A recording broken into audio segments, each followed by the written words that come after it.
Mari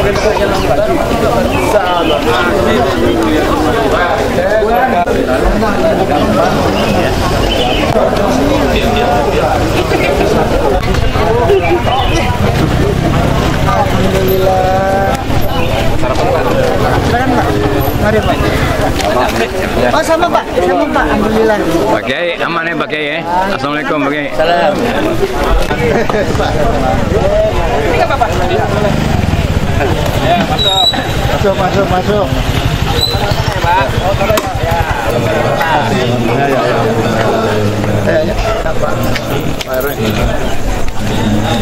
Wah, ini mujahid gue nih.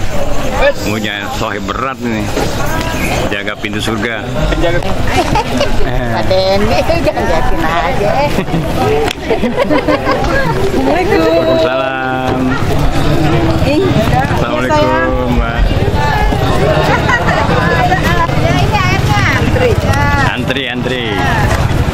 Antri ke surga.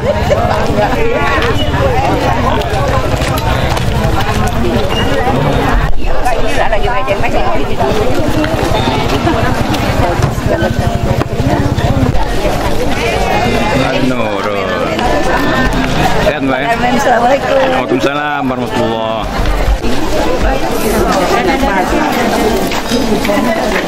Di luar juga kita sediakan kursi yang mau di luar duduk di kursi kosong, silakan. Ini nih Garda nih. Aduh. Yang mau dikirim ke Palestina nih. Lonsai. Belum dagangan belum laku, bentar lagi laku. Centeng nih, centeng yang mulisin. La ilaha illallah. Alhamdulillah. Makmur masjid. Silakan.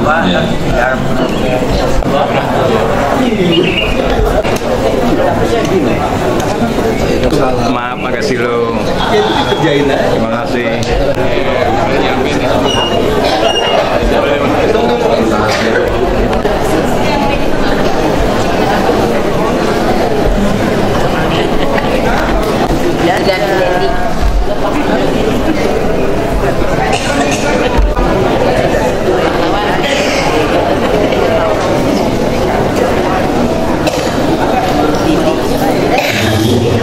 Sudah jelas ya.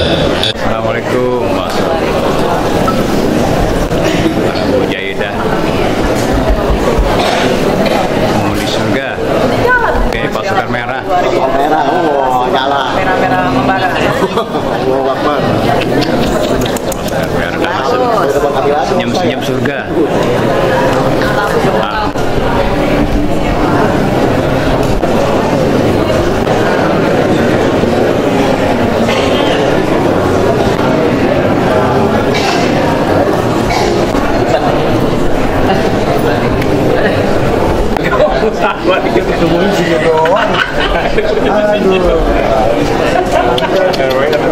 Para punggawa juga di akhirnya juga punggawa Perkomas hari Jumat. Muhajirin. Anggota DPR kena komisi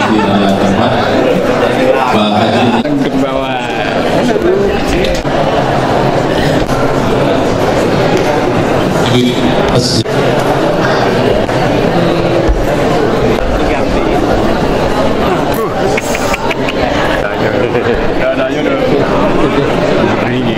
Sini Pak, depan silakan.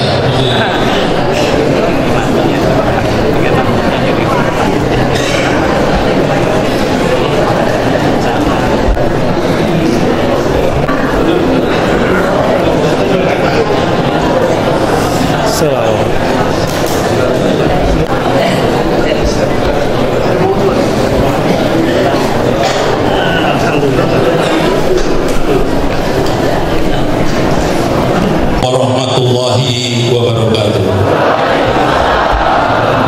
Alhamdulillah subhanallah wa la hawla wa la quwwata illa billah wallahu akbar. Asyhadu an la ilaha illallah wa asyhadu anna Muhammadan abduhu wa rasuluh. Sallallahu ala ma la nabiyya ba'da wa ala alihi wa sahbihi wa mawala. Syukur selalu kita sampaikan kehadirat Allah Subhanahu wa taala yang telah memberikan nikmat kepada kita, nikmat sehat, nikmat iman, nikmat Islam, nikmat berkesempatan pada pagi hari yang cerah ini kita dapat berkumpul bersama-sama dalam rangka Kasulik Forkomas di masjid yang kita cintai, Masjid Al-Mukhlisin. RW pesan kepada junjungan kita Nabi Allah, Nabi besar Muhammad sallallahu alaihi wasallam, kepada keluarganya, sahabatnya dan seluruh umatnya, insya Allah termasuk kita yang hadir, yang selalu taat, rajin, istiqomah dalam melaksanakan ajarannya. Amin, amin ya rabbal alamin. Hadirin yang dirahmati Allah, Kasulik pada hari ini Sabtu 9 November 2024, alhamdulillah kebetulan yang akan mengisi tausiah ceramah yaitu Kiai Haji Bahtiar Nasir LCMM. Kebetulan mungkin nanti sekalian setelah selesai acara Kasulik ada rapat pertemuan para DKM, mohon tidak terlalu dahulu karena Forkomas akan melaksanakan rapat musyawarah anggota. Hari ini mari kita simak sama-sama mendengarkan kalam ilahi yang akan dibacakan oleh Ustaz Asril Daya. Assalamualaikum warahmatullahi wabarakatuh. A'udzu billahi minasy syaithanir rajim. Bismillahirrahmanirrahim. Ya ayyuhalladzina amanu taqullaha wal tanzur nafsum ma qaddamat lighad wattaqullah innallaha khabirun bima ta'malun. ولا تكونوا كالذين نسوا الله فأنساهم أنفسهم أولئك هم الفاسقون. لا يستوي أصحاب النار وأصحاب الجنة. أصحاب الجنة هم الفائزون. لو أنزلنا هذا القرآن على جبل لرأيته خاشعا متصدعا من خشية الله. وتلك الأمثال نضربها للناس لعلهم يتفكرون. هو الله الذي لا إله إلا هو عالم الغيب والشهادة هو الرحمن الرحيم. هو الله الذي لا إله إلا هو الملك القدوس السلام المؤمن المهيمن العزيز الجبار المتكبر سبحان الله عما يشركون. هو الله الخالق البارئ المصور له الأسماء الحسنى يسبح له ما في السماوات والأرض وهو العزيز الحكيم. صدق الله العظيم. السلام عليكم ورحمة الله وبركاته. Sadaqallahul Adzim, maha benar Allah yang dengan segala firman-Nya yang dirahmati oleh Allah Subhanahu wa taala. Kepada Ketua Forkomas Bapak Haji Sulaiman, para pembina, para ketua-ketua DKM, LMK, ketua RW, tokoh masyarakat, jamaah serta ibu-ibu yang hadir pada pagi hari ini, kami ucapkan terima kasih atas kehadirannya. Baik, selanjutnya mari kita dengarkan sambutan yang akan disampaikan oleh Ketua DKM Masjid Al-Mukhlisin kepada Bapak Insinyur Haji Purnama Surya. Kami persilakan. Bismillahirrahmanirrahim. Assalamualaikum warahmatullahi wabarakatuh. Alhamdulillahirabbil alamin. Alhamdulillah wasyukurillah. Pertama-tama mari kita sampaikan puji syukur pada Allah yang Maha Kuasa.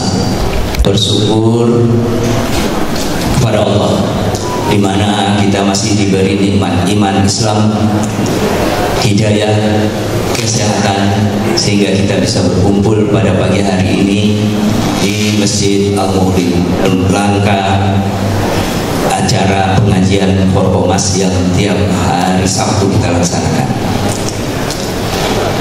Salawat dan salam mari kita sampaikan kepada junjungan kita Nabi Muhammad sallallahu alaihi wasallam. Allahumma shalli ala sayyidina Muhammad wa ala ali sayyidina. Dengan menyampaikan salawat, mudah-mudahan kita mendapat syafaat di akhirat nanti. Amin ya rabbal alamin.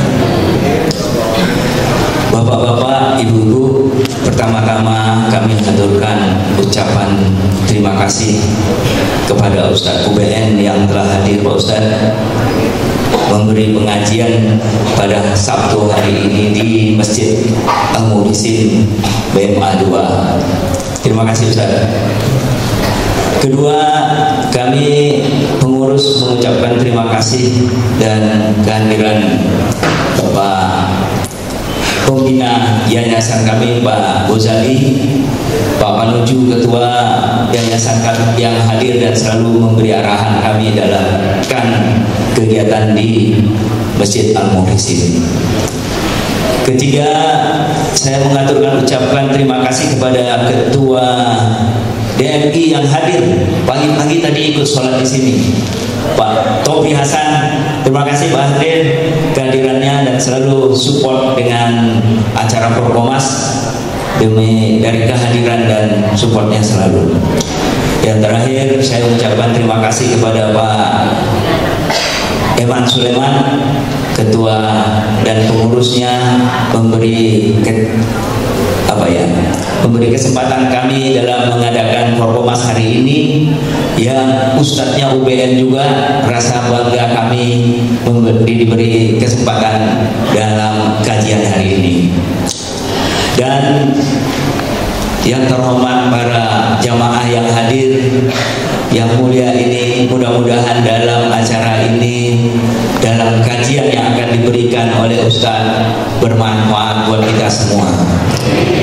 Hal yang lain yang perlu saya sampaikan dalam kajian ini, kami berusaha untuk adanya silaturahim di antara kita. Jadi nanti ada sarapan yang kuncinya yang penting kita saling bertemu, berngobrol yang positif sambil bersarapan nantinya Bu, Bapak. Nah, yang kunci adalah kita jaga silaturahim di antara Forkomas ini. Kemarin Pak Tobri bilang kajian Forkomas di Malakasari ini suatu keunggulan di antara di DKI. Ini harus kita jaga dan kita kembangkan. Saya rasa yang lebih lagi saya ucapkan terima kasih kepada panitia, ibu-ibu, bapak-bapak yang melakukan acara pagi hari ini dari minggu lalu persiapannya, dan para jamaah yang memberi support dan kontribusi. Kami atas nama DKM mengucapkan terima kasih banyak. Mudah-mudahan kegiatan ini berjalan baik dan bagian dari amalan Bapak dan Ibu semuanya. Dimaafkan, kami sudah berusaha semaksimal mungkin ya. Tadi kajian dari Ustadz tadi, mudah-mudahan langkah yang ke depan kita rancang lebih baik. Kita harus merencanakan kehidupan kita khususnya di akhirat nanti. Itu Ustadz ya. Saya rasa saya akhiri kata sambutan saya. Wassalamualaikum warahmatullahi wabarakatuh. Forkomas yang akan disampaikan oleh yang terhormat Bapak Haji Eman Sulaiman SEMM. Assalamualaikum warahmatullahi wabarakatuh. Kurang semangat ibu-ibu. Assalamualaikum warahmatullahi wabarakatuh.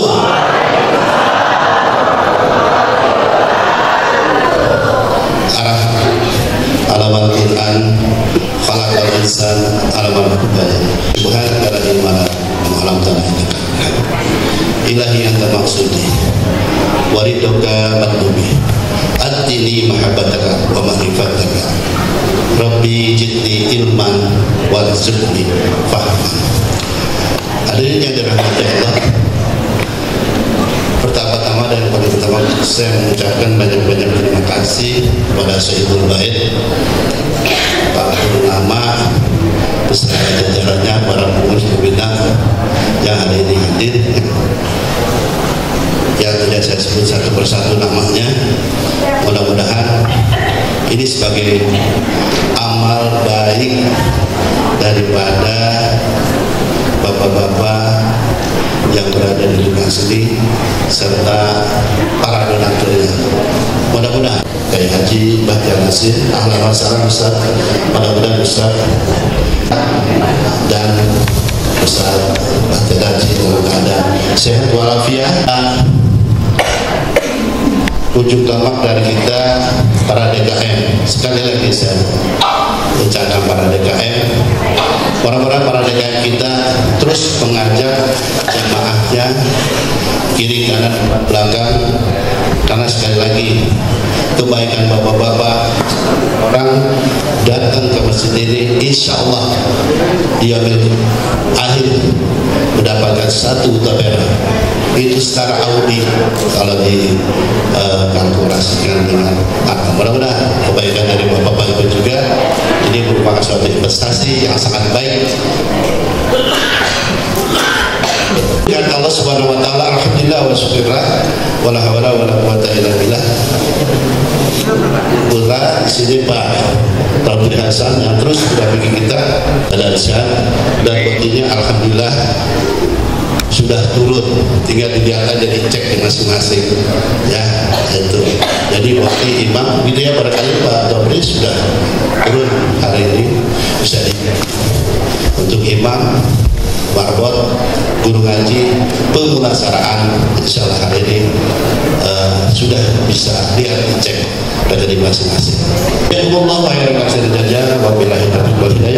Wassalamualaikum warahmatullahi wabarakatuh.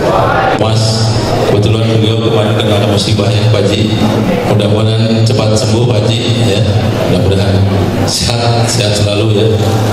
Baik, kita dengarkan tausiah yang ditutup dengan doa nanti kepada yang terhormat Bapak Kiai Haji Bahtiar Nasir LCMM Kalcer. Bismillahirrahmanirrahim. Assalamualaikum warahmatullahi wabarakatuh. Pagi belum nih? Di sini ya? Belum, mulai udah langsung sarapan aja pertanyaan.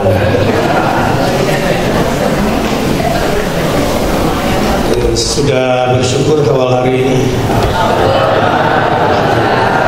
dan wajib senyum awalnya saya pikir. Dan rezeki paling besar di pertemuan seperti ini dapat kenalan baru sambil senyum. Belum, kalau betul belum, ini ambil rezekinya. Salaman dulu. Saya nggak bercanda, ini nikmat yang paling besar. Nikmat yang paling besar adalah ketika kita sudah bisa bersyukur dari awal hari.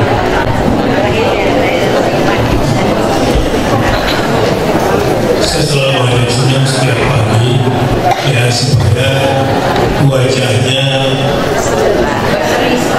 berseri-seri dan mudah-mudahan tergolong di surga nanti, wujuhun yauma idzin na'imah, bukan wujuhun yauma idzin khasyah. Ada wajah-wajah pada hari itu tertunduk hina, malu dan takut. Tapi Tapi di sini insya Allah nanti di akhiratnya dibangkitkan dalam keadaan wujuhu yauma idzin na'imah bisa fi jannatin la tasma'u fiha ainun fiha surrun wa akwabun wa namariqu wa zarabiyyu.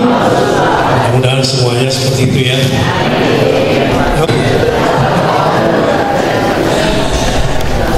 Nanti kita jelaskan satu waktu insya Allah. Tema kita pada hari ini, dari masjid kita bebaskan Masjidil Aqsa. Takbir. Apa tema kita hari ini? Dari masjid kita bebaskan Masjidil Aqsa. Siapa Ibu?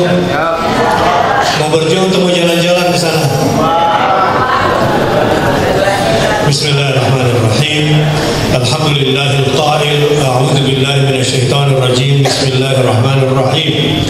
Aja'altum siqayatal hajji wa imaratal masjidil haram kaman amana billahi wal yawmil akhir wa jahada fi sabilillah la yastawuna 'inda Allah wallahu la yahdi al-qawma adh-dhalimin. Allahumma fasalli wa sallim wa barik ala nabiyyina wa habibina wa syafi'ina wa qa'idina wa maulana Muhammadin sallallahu alaihi wa alihi wa sahbihi wa sallam tasliman katsira. Subhanaka la ilma lana illa ma 'allamtana innaka antal alimul hakim. Allahumma ati nufusana taqwaha wa zakkiha anta khairu man zakkaha anta waliyuha wa maulaha. Allahumma anfa'na bima 'allamtana wa 'allimna ma yanfa'una warzuqna 'uluman tanfa'una fid dini wad dunya wal akhirah. Allahumma atina al-hikmata allati man utiha faqad utiya khairan katsiran. Wa sallallahu ala nabiyyina Muhammadin walhamdulillahi rabbil alamin. Sahibul Bait itu ada dua di sini. Yang pertama sahibul makan, pemilik tempat yang diwakili oleh Pak Purnama dan seluruh jajaran DKM. Yang kedua sahibul baramij, pemilik acara ini Forkomas. Ada Pak Eman di sini dan ada juga Pak Topi dan bapak-bapak sekalian semuanya yang saya banggakan, saya hormati, dan yang juga saya banggakan, saya muliakan seluruh pengurus DKM yang hari ini menjadi sasaran objek untuk memahami apa yang akan saya sampaikan, dan mobil khusus lagi tentu jamaahnya. Apa bedanya masjid sama mall sekarang? Dari sisi buka tutupnya.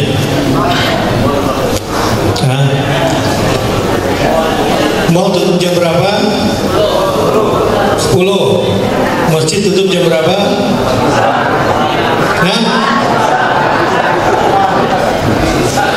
Terus kan ada orang tobat malam-malam pengen masuk masjid, mau nangis sama Allah, masjidnya tutup, disuruh di mana? Yang buka cuma diskotik malam hari itu. Ya wajar kalau dia tobatnya pergi ke mana? Ke diskotik. Kenapa ditutup malam-malam masjidnya?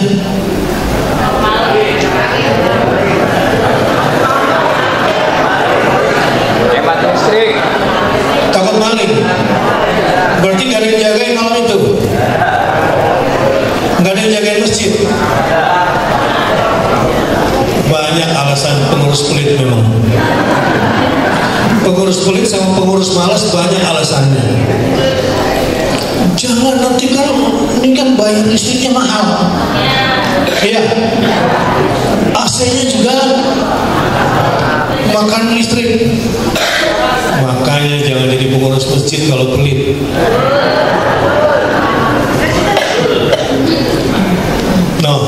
Satu hari ada masjid, didapati ada orang lapar di masjid. Orang itu datang ke masjid untuk mencari rahmat Allah, karena di sini tempat rahmat Allah diturunkan. Kelaparan, Ini cerita kepada saya Ustaz Jazir, dan bisa dilihat dari YouTube. Akhir kepada jamaah, ini kebiasaan pengurus masjid, cuma ngurus masjid itu ya tembok, ya karpet, apalagi toilet, akustik, mimbar. Paling banter ngurusin jamaah sholat masjid. Tapi jamaah masjid di luar sholat diurusin nggak? Kalau di sini diurusin insya Allah. Sebagian yang belum ngurus, setelah ini ngurus insya Allah. Maka kriteria pengurus masjid itu sangat detail di dalam surat Taubah dari 18 sampai 22 itu. Akhirnya kata pengurus masjidnya, mulai besok nggak boleh ada orang kelaparan datang ke masjid ini. Bapak Ibu sekalian, jamaah sholat, cobalah menjadi jamaah masjid. Jangan cuma jadi jamaah. Ini sesama jamaah sholat aja belum ada koordinasi kadang-kadang. Assalamualaikum warahmatullahi wabarakatuh. Assalamualaikum warahmatullahi wabarakatuh. Langsung meluyur aja. Kenapa? Kalau salaman takut disuruh dikatain bid'ah gitu ya. Ada nggak yang bid'ah-bid'ah salaman habis sholat? Padahal definisinya sudah di luar sholat, jadi nggak ada masalah kan? Nggak ada urusannya sama sholat, karena salamannya setelah salam. Ya, bagus nggak salaman kiri kanan? Apalagi saling senyum, betul nggak? Cuma kalau lagi diarahkan doa, lu salamin, lu jangan kritikin gitu. Kadang-kadang iseng juga sih, nggak tahu dia lagi doa, dikritikin gitu, atau kayak dicolek itu bagian belakangnya. Yang berdoa kaget diberhenti, kenapa? Salaman pak. Nah itu yang bid'ah tuh. Kalau lagi doa ya jangan diganggu lah dia. Mulai hari ini tolong setiap hari bawalah ke masjid segenggam beras. Nanti kami pengurus masjid yang menyiapkan semua perlengkapannya. Jamaahnya nggak ada dong bawa segenggam beras, tumpah-tumpah nggak? Jadi minimal berapa kira-kira kalau jamaah dimintain beras? Seliter, sekilo, kantong gitu kan? Ada yang 5 kilo, ada yang 1 karung, ada yang tiap hari bawa duit. Walhasil masjid itu akhirnya kelebihan beras sama kelebihan duit. Pengurusnya masih bersemangat, pokoknya jangan sampai jamaah masjid saya ada yang kelaparan. Kalau perlu masjid saya harus menjadi posko pangan. Ya, Presiden Prabowo hari ini dan seterusnya kelihatannya concern banget ya sama pertanian ya, sama pangan dan gizi ya. Ya, nah, kita nggak tahu nih 2025, 2026 katanya sih sampai 2027 agak resesi ekonomi, betul lah. Ini Indonesia ini agak susah, semua bisnis agak susah sekarang, betul lah. Kecuali narkoba lah ya, sama judi online. Kenapa? Ada yang jagain. Lagi ditangkap ini boleh. Nah, pengurus masjid cari sawah, uangnya diberikan buat beli sawah. Dan semua kencai masjid, infak masjid harus dikembalikan ke jamaah lagi, nggak boleh dipakai oleh pengurus. Pengurus harus berjuang mencari. Karena itulah kriterianya berat jadi pengurus masjid itu. Innama, sesungguhnya hanyalah ya'muru masajid Allah, mentakmir masjid Allah, 5 kriterianya. Man amana billahi wal yawmal akhir wa qama as-salah wa atas wa lam yakhsha illallah. Jadi innama adatul hasr, ini ada pembatasan. Enggak semua orang mentang-mentang pejabat, mentang-mentang kaya, walau jarang ke masjid jadi ketua DKM. Ada nggak kayak gitu? Banyak. Dulu orang-orang Minang, ini masjid Cukupannya juga ngaku, sebelumnya Ustaz saya membina masjid ini seperti ini terinspirasi oleh peratominan yang lama di masjid itu. Bagaimana menata masjid? Orang-orang Minangkabau harus saya akui terdepan dalam mengelola itu. Di antaranya adalah dulu kalau orang Minang itu, Buya, di mana suraunya? Surau ini siapa buyanya? Gitu ya? Kira-kira Kiai, Pak Kiai, masjidnya di mana? Artinya masjid yang diurus sama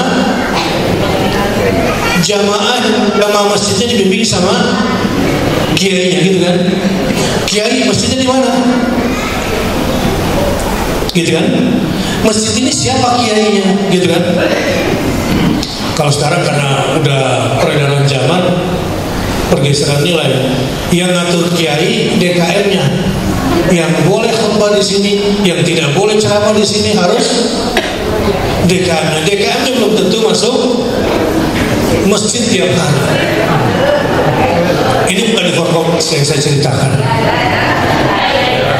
Daerah lain itu, daerah lain, bukan di Forkom. Jadi jangan tersinggung dulu. Hari ini anggap aja lagi apa namanya? Lagi ngobrol-ngobrol. Ketika si pengurus masjid bawa uang infak, bawa uang jam untuk dikembalikan ke jamaah supaya jangan ada kelaparan, dibelikanlah sawah. Pemilik sawah nanya, ngapain masjid punya sawah? Supaya gak ada kelaparan. Udah kalau gitu saya wakafin deh sawah saya. Itu masjid, karena pengurus masjidnya niat bukan cuma ngurusin jamaah sholat, dia juga ngurusin jamaah masjid di luar sholat. Orang-orang miskinnya, janda-janda tak berdayanya, tapi terutama yatimnya, yang membuat masyarakat itu terpuruk, yang membuat suatu bangsa itu hilang dari masa ke masa. Kalla bal la tukrimunal wala tahaduna ala wa ta'kuluna turatha aklan wa tuhibbuna al-mala hubban.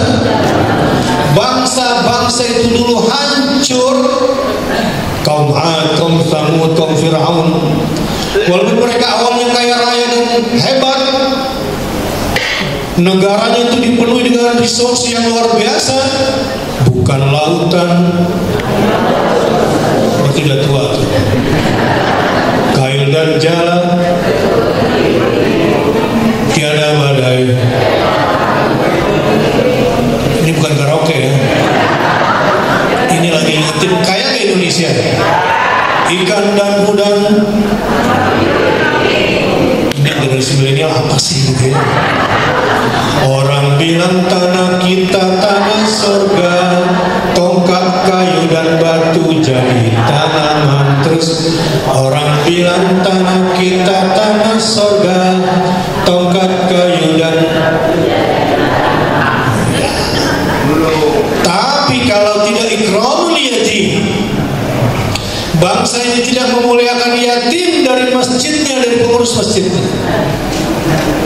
Wala tahadduna ala ta'amil miskin, kalian tidak memberi makan kepada orang miskin, dan tidak, kalau bahasanya Tuan Hasan, tidak menggemar-gemarkan orang lain memberi makan pada orang miskin. Wa ta'kuluna turatha aklan lamma, memakan warisan dengan cara sungguh-sungguh. Sungguh itu kira-kira ini bahasanya Tuan Hasan di dalam tafsir.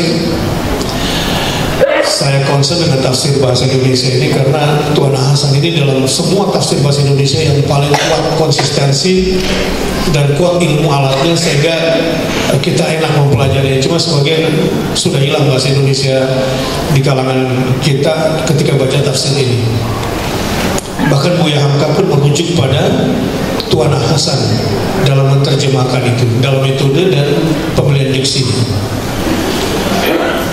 Dan kalian memakan harta warisan dengan sungguh-sungguh, maknanya bisa dalam tafsir mencampur adukan harta kita dengan harta saudara kita. Bahkan memakan harta pusaka negeri ini, dijual sehabis-habisnya atas nama investor dan atas nama investasi. Hancur gak bangsa itu di dalam Quran? Hancur. Bagaimana dengan kita? Udah mau turun jadi presiden, masih aja jualan pasir. Buat siapa? Ini namanya family man. Ya sudahlah, semoga Allah bebaskan kita dari kejahatan masa lalu. Jangan ada polarisasi lagi ya.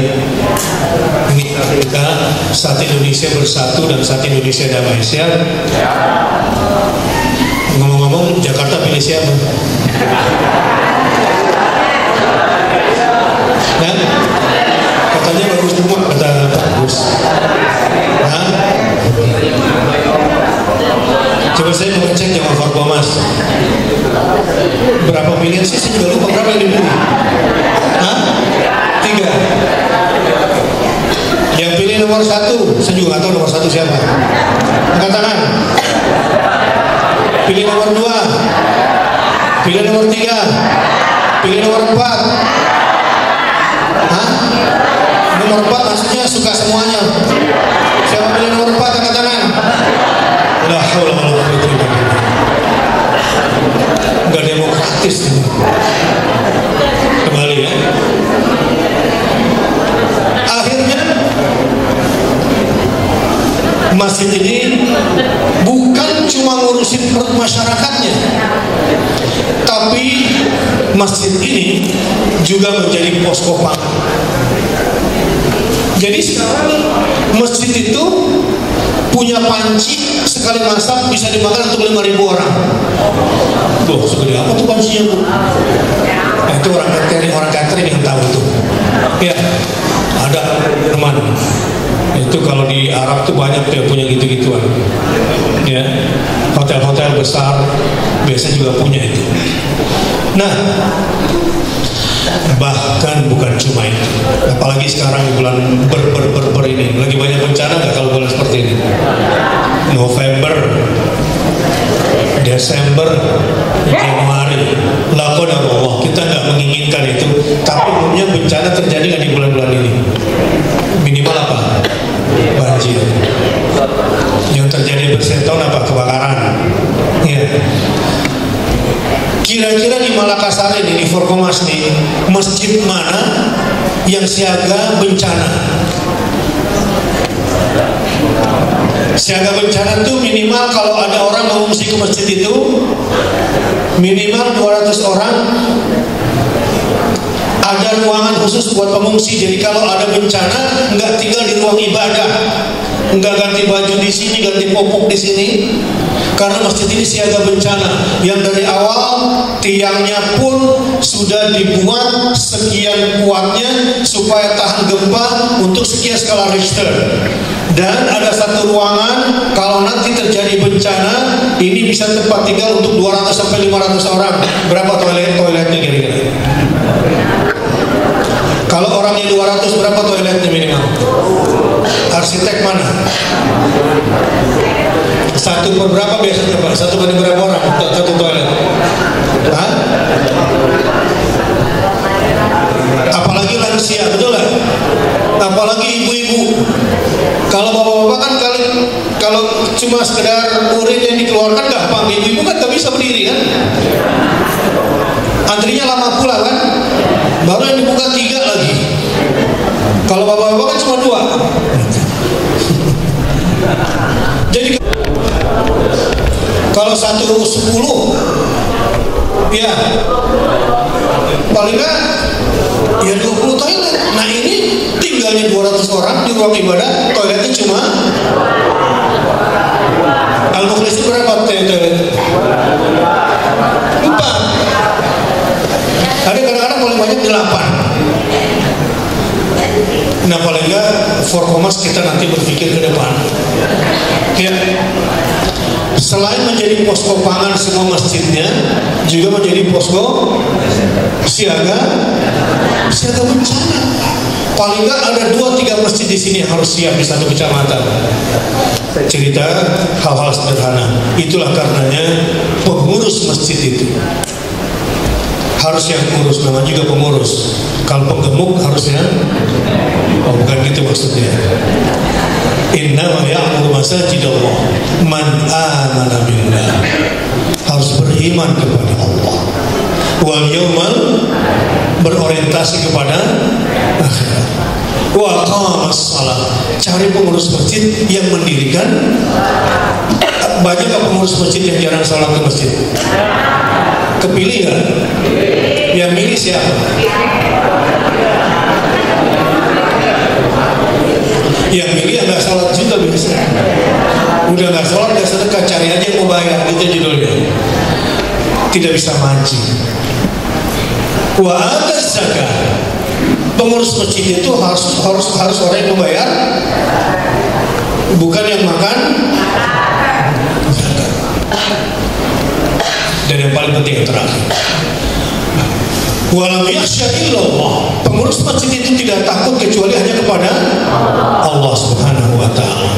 Makanya hari ini kalau kita, kenapa Masjidil Aqsa belum bebas,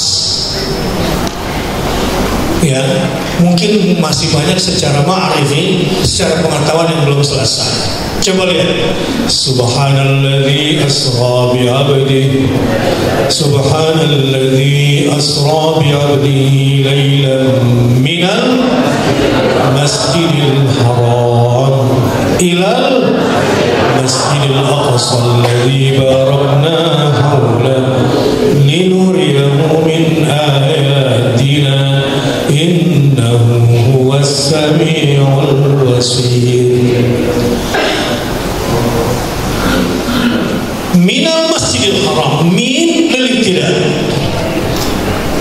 Min di sini itu permulaan. Biasanya kalau kita nih udah pergi ke Masjidil Haram, berarti udah selesai gak Islamnya? Sudah sempurna gak Islamnya? Kalau sudah umroh atau sudah haji, ngerasa sudah sempurna gak Islamnya?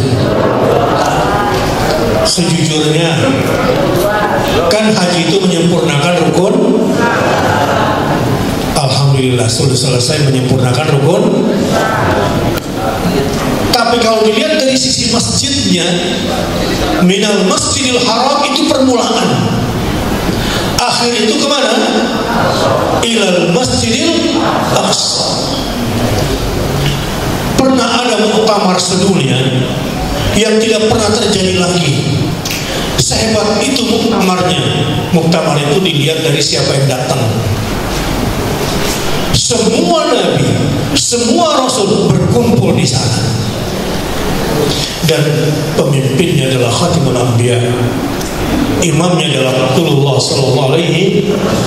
Bisa dibayangkan ya, kalau orang-orang kan kalau ada konferensi G20 di Bali, wah sibuk ke Indonesia.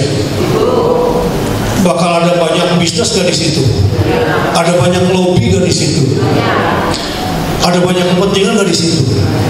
Acara ini ditunggu-tunggu gak kira-kira? Dan pada yang hadir semuanya punya kepentingan gak? Karena ini kelompok negara-negara yang secara ekonomi sudah maju dan besar. Bayangkan pada saat itu yang berkumpul semua nabi dan rasul. Kalau Allah berkehendak, saat itu di zaman Nabi SAW di masa Isra Mi'raj itu, Palestina atau Al-Aqsa itu merdeka, atau Baitul Maqdis itu merdeka, mungkin nggak? Sangat mungkin. Kenapa Allah belum berkenan? Kenapa tidak dituntaskan di masa Nabi kemerdekaannya? Ini sebuah perspektif dari ulama, karena saya sangat concern. Dulu 15-20 tahun yang lalu, kalau kita mau ngomongin Palestina nih, udah radikalisme lah saya kenanya itu. Udah pokoknya lihat muka teroris itu dulu. Tapi alhamdulillah sekarang ketua MPR-nya untuk Palestina, free Palestina. Presidennya juga terang-terangannya untuk Palestina. Allahu Akbar.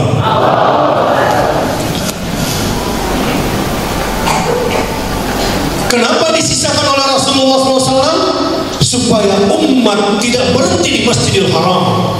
Karena Masjidil Haram adalah permulaan minal masjidil, artinya apa? Dari masjid ila ke menuju akhirnya di Masjidil alladzi barakna. Jadi kalau sampai sekarang Al-Aqsa belum merdeka, gara-gara apa?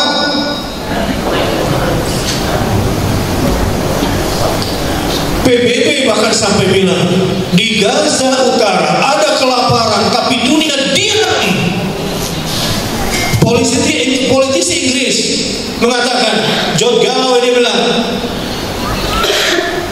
umat 2 miliar lebih, separuhnya hipokrit, munafik.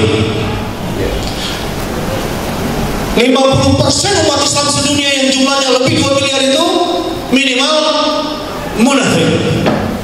Kacau. Kok bisa orang kafir aja ngelihat saudaranya dibantai, apalagi kelaparan juga matinya? Kok bisa diem-diem aja, biasa-biasa aja? Di mana hatinya?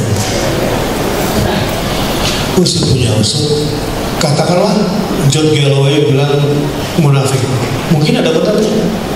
Tanda orang munafik itu kelihatannya sholat subuh sama sholat isya. Kelihatannya jangan masjid dari sini. Saya mau kasih cerita. Satu hari ada pengajian, hadiahnya umroh. Hadiahnya umroh kira-kira banyak yang datang nggak jamaah? Lalu saya diminta mengundi. Setelah saya undi, saya ambil 10. Dari 10 ini, 1 nama bapak-bapak, 9-nya nama ibu-ibu. Yang 10 ini saya undi lagi, tinggal 5. 1 bapak-bapak, 4 ibu-ibu. Saya undi lagi, tinggal 3. 1 bapak-bapak, 2 ibu-ibu. Ada apa sama si bapak satu ini? Walhasil ya tiba yang dapat si bapak ini. Udah, saya bilang sama dia, Pak, jangan berangkat sendiri Pak, ajak bininya. Ya senyum aja. Setelah keluar dari sini, keluar dari masjid nih, karena setiap saya ke Bandung, dia selalu ada jamaah di situ. Datang si bapak. Kang Sering, lagi ada ibadah apa sih belakangan ini? Kok bisa dapat umroh? Dan lagi ini kan nggak enak kan pergi sendiri.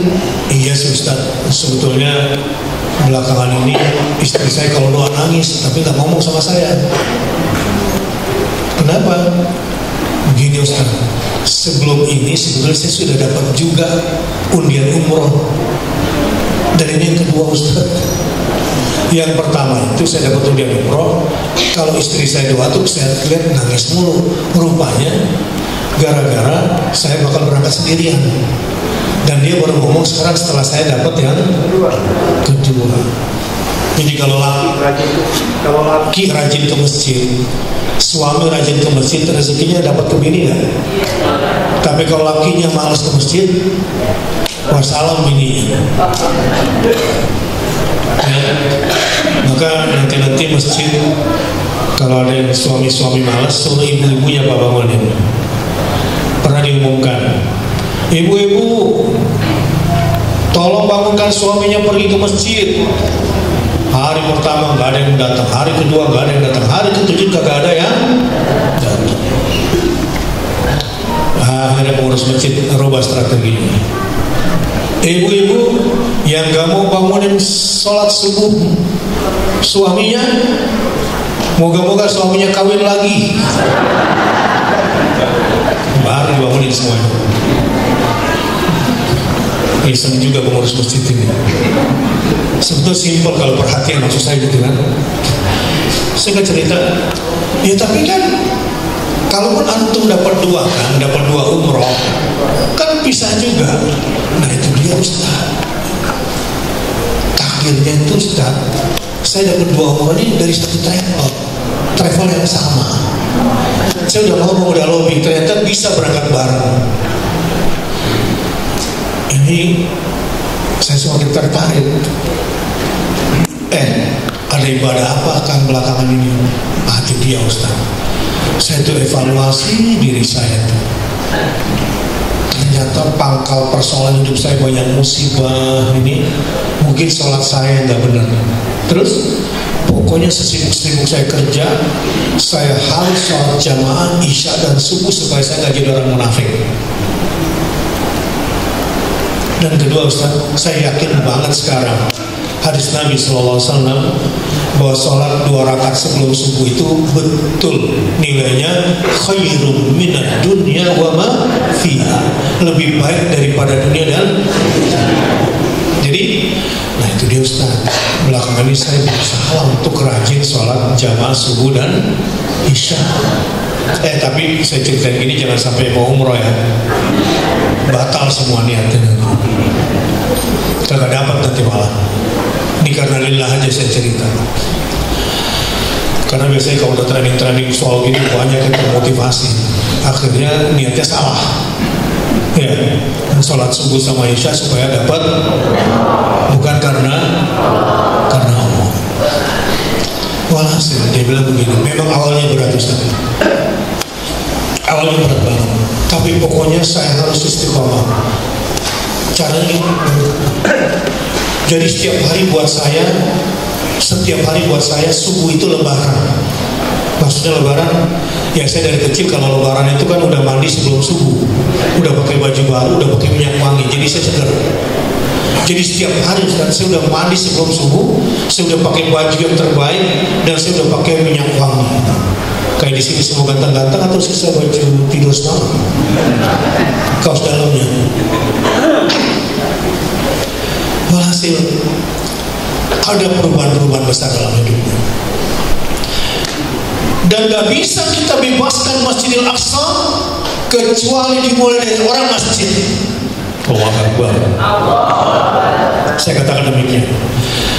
Ini ada buku baru saya bawa ini, langkah-langkah strategis membebaskan Baitul Maqdis. Bukan dari politik mulainya, bukan dari militer mulainya. Ada namanya adat ma'arifi, adat siasi, dan adat askari. Si peneliti datang kepada saya ketika saya bikin organisasi namanya Baitul Maqdis. Ada kata-kata Baitul Maqdisnya, karena dari semua kata Palestina, Al-Quds, Baitul Maqdis, Palestina, yang ada di dalam hadis itu cuma kata-kata Baitul Maqdis. Maksudnya bukan kenapa dia ingin ucapkan terima kasih karena saya menghidupkan kosakata atau diksi yang selama ini dimatikan dan ditenggelamkan. Karena perjuangan pembebasan Masjidil Aqsa harus dimulai dari ilmu yang benar, pengetahuan yang benar. Dan dia yakin bahwa yang bisa membebaskan Masjidil Aqsa ini pertama-tama bukan politisi, bahkan bukan militer, adalah orang-orang yang kuat hatinya.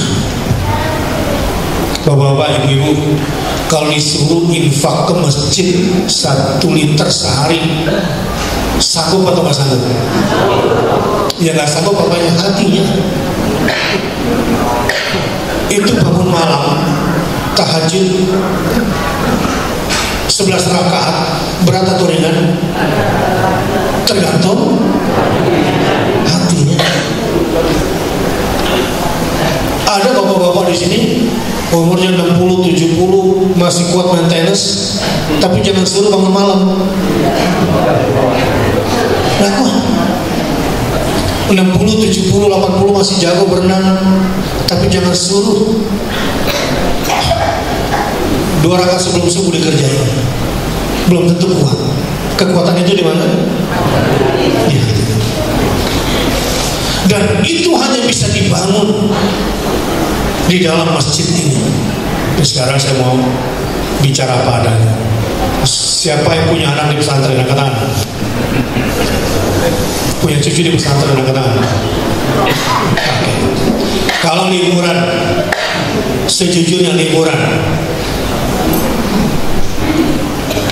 anaknya liburan, bapaknya bangga dong pulang dari pesantren, ibunya bangga pulang dari pesantren, tapi umumnya kecewa melihat ibadah anaknya. Ada nggak? Banyak nggak? Banyak. Sudah saya cek, lebih dari 90% orang tua kecewa sama anaknya, terutama kalau sudah hubungan sama setan gepeng ini.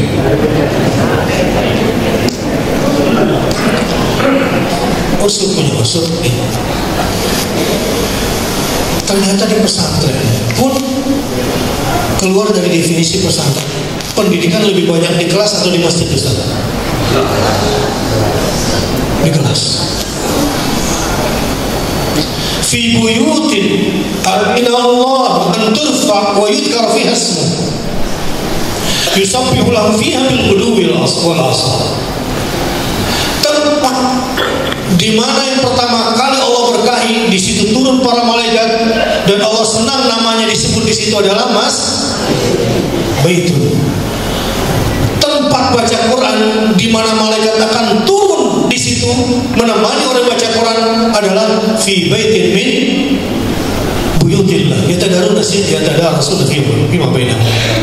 Dalam hadis Nabi SAW adalah baca Qurannya orang-orang yang akan dikunjungi malaikat rahmat, walaupun di rumah juga dikunjungi. Tapi hadis ini kalau baca Qurannya di mana? Di masjid. Baik, satu hari nanti kita akan perpanjang lagi karena matahari sudah cukup tinggi. Saya ingin katakan bahwa Masjidil Aqsa yang sudah 76 tahun dinistakan ini, kenapa terlalu lama? Kenapa uang-uang umat Islam yang sekian miliar ini, yang negaranya kaya-kaya itu kemudian tidak mampu membebaskan Baitul Maqdis? Kenapa umat Islam untuk milih presiden aja dulu-dulu nih ditraktir oleh oligarki? Betul. Gara-gara orang masjidnya nggak tahu tuh kemana uang infaknya. Kira-kira banyakkan duitnya orang masjid atau duitnya oligarki di Indonesia? Hah? Kalau orang masjidnya pada sadar semua dan gemar berinfak, memberi makan orang miskin, memuliakan anak yatim, mengajak orang lain memberi makan orang miskin, insya Allah Pak Presiden gak capek-capek berapa ratus triliun untuk isi perbaikannya. Seandainya pengurus-pengurus masjid ini, seandainya jamaah-jamaah masjid ini, ringan gak sih ngurusin orang miskin? Berapa sih di sekitar kita gitu kan? Yang kita semua nyumbang beras, gak sulit kan sebetulnya. Insya Allah akan ada banyak kebaikan. Begitu juga tentang pembebasan Masjidil Aqsa. Nggak bisa diserahkan kepada mereka hanya punya modal politik, jadi dagangan politik. Lihat senjata-senjata umat Islam di dunia Islam yang hebat-hebat itu, tentaranya yang kuat-kuat itu lembek kalau harus berjuang di Gaza. Nah sekarang saya cerita Gaza. Gimana sih mereka itu menjadi seseorang yang dikenal sebagai alamatus sumud, simbol keteguhan di Gaza itu. Ya kalau kita lihat kemarin saya ke Qatar, nggak ada yang nyuruh, nggak ada yang undang, ketika istishhadnya Ismail Haniyeh Abu Labud, saya ke sana di acara takziah. Ada yang lucu di acara takziah di Qatar. Sebagai utusan Indonesia, sebetulnya saya datang sendiri. Yang namanya takziah masa diundang? Ya takziah datang lah ya. Tapi kan lumayan ongkosnya ya. Saya datang berempat ke sana. Di ujung takziah, anaknya bicara di hari terakhir. Ceramahnya begini: Allahu Akbar, Allahu Akbar, walillahil hamd. Allahu Akbar kabira, walhamdulillahi katsira, wa subhanallahi bukratan wa asila. La ilaha illallah wahdah, sadaqa wa'dah, wa nasara 'abdah, wa anjaza wa'dah, wa hazama al-ahzaba wahdah. Ini ceramah apaan? Ini biasanya bukan khutbah apa ini? Idul Adha atau Idul? Saya juga semua yang hadir pada hari itu kaget semua, kenapa begini caranya? Naam, innahu aidun syahid. Iya, hari ini adalah hari raya kesyahidan, wafat dan mati syahid ayah saya. Ayah semua yang hadir bilang apa? Allahu Akbar. Yang biasanya kan kalau kematian apa? Gimana ceritanya? Jika ada utang piutang.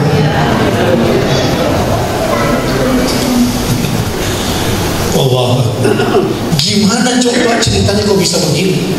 Mereka ini adalah orang-orang yang ketika tahun 67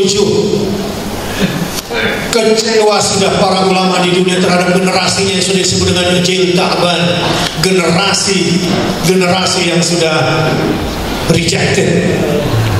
Saya jadi ingat ketika Masyumi dibubarkan tahun berapa? 65. Isa Ansari, tokoh Jawa Barat yang aslinya orang Sumatera Barat.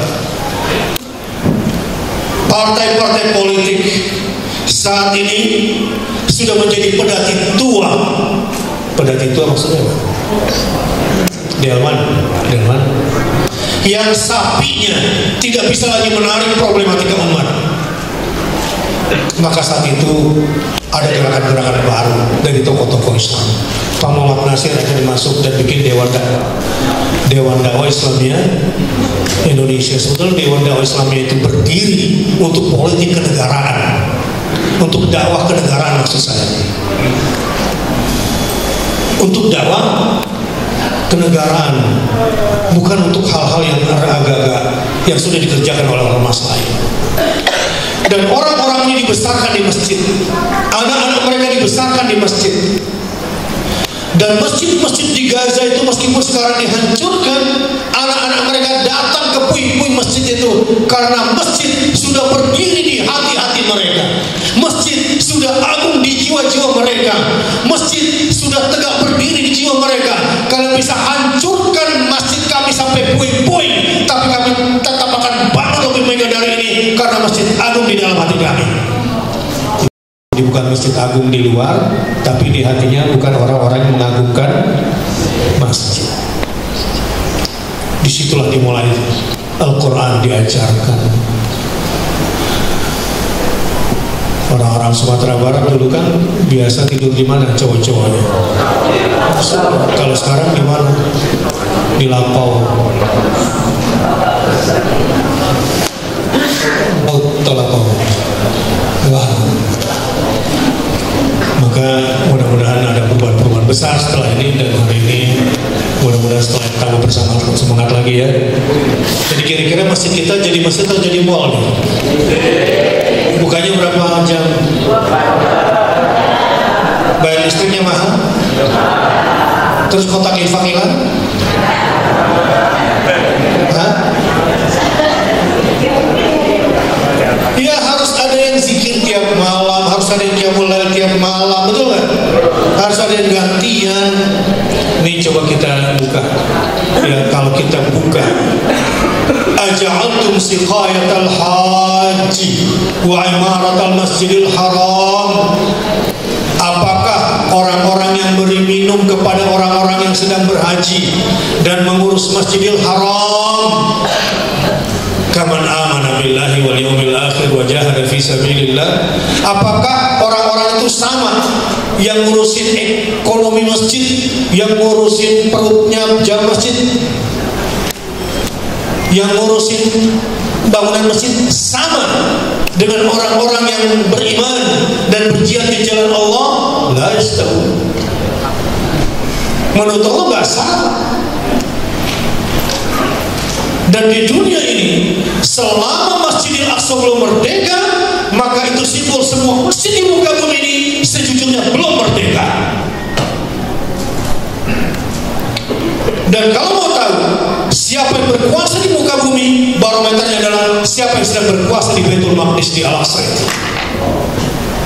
Dan insya Allah sebentar lagi Masjidil Aqsa Merdeka dari orang-orang masjid di Forkomas juga. Dan sebentar lagi semua masjid di sekitar minimal Malakasari menjadi masjid yang siap menjadi posko pangan bagi masyarakat miskin. Dan mudah-mudahan akan ada masjid di Malakasari yang siap dan bekerja sama didukung masjid yang lain. Kalau ada masjid siaga bencana, maka tempatnya di masjid yang mana?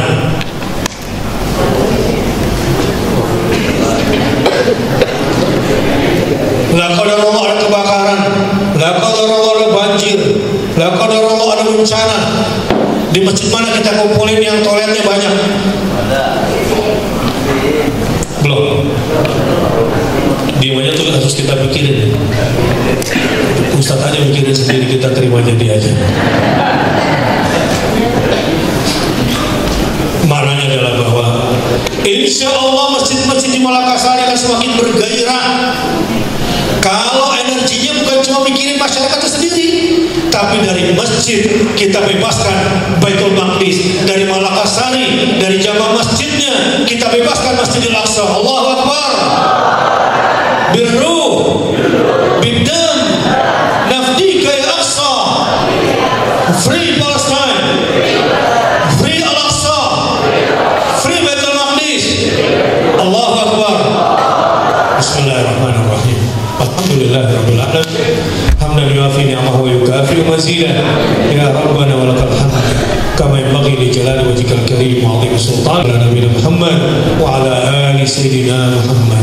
Allahumma ighfir lil muslimina wal muslimat wal mu'minina wal mu'minat al ahya' minhum wal amwat innaka sami'un qaribun mujibud da'wat. Rabbana ighfir lana wa li ikhwanina alladhina sabaquna bil iman wa la taj'al fi qulubina ghillan lil ladzina amanu. Rabbana innaka ra'ufur rahim. Allahumma anqidh aqsana, Allahumma anqidh aqsana, Allahumma a'id al-masjid al-aqsa ila rihabil muslimin. Ya Allah, kembalikanlah Masjidil Aqsa ke pangkuan umat Islam. Rabbana taqabbal minna innaka antas samiul alim wa tub alaina innaka antat tawwabur rahim. Rabbana atina fid dunya hasanah wa fil akhirati hasanah wa qina adzabannar. Wa sallallahu alaihi Muhammadin walhamdulillahi rabbil alamin. Sedikit, saya baru pulang dari Kalimantan Selatan, di Banjarmasin ada satu masjid. Apapun ormasnya, apapun mazhabnya, pokoknya kalau ada yang meninggal di kampung itu dan kampung-kampung yang jauh, maunya di masjid itu. Kenapa? Karena yang sholatin kalau sholat jenazahnya bisa 1000 orang. Dan sekarang masjid itu punya ruang penyelenggaraan jenazah itu besar sekali dan punya beberapa mobil ambulan. Ini jemaahnya Forkomas. Seandainya ada yang meninggal dan yang nyolatinnya kayak begini, ya, ya mudah-mudahan ini menjadi sebuah kekuatan besar. Cuma kalau diumumkan inna lillahi wa inna ilaihi raji'un, udah paling yang nyolatin keluarganya ya, budayanya betul. Kenapa kebersamaan ini tidak kita jadikan lebih kuat lagi? Ada satu titik masjid, kalaupun nggak semuanya, ya tadi kan semua masjid. Jangan kemudian ada lagi posko pangan, ada lagi masjid posko siaga bencana. Ya kemudian ada lagi di mana nih yang paling concern ngurusin soal jenazah. Dan kalau terjadi ada peristiwa, selalu ramai orang yang menyolatkan. Perlu nggak kira-kira di kampung kita seperti itu? Jadi kan tinggal pakai grup WA sekarang gampang kan? Ada yang meninggal jam sekian kita sholat bersama. Bro datang ke sini, insya Allah. Orang-orang di sini bukan cuma diberkahi saat hidupnya, tapi diberkahi juga saat meninggalnya. Semoga Forkomas semakin berjaya ke depan. Subhanakallahumma bihamdika asyhadu an la ilaha illa anta astaghfiruka wa atubu ilaik. Wassalamualaikum warahmatullahi wabarakatuh. Ya, video belum video.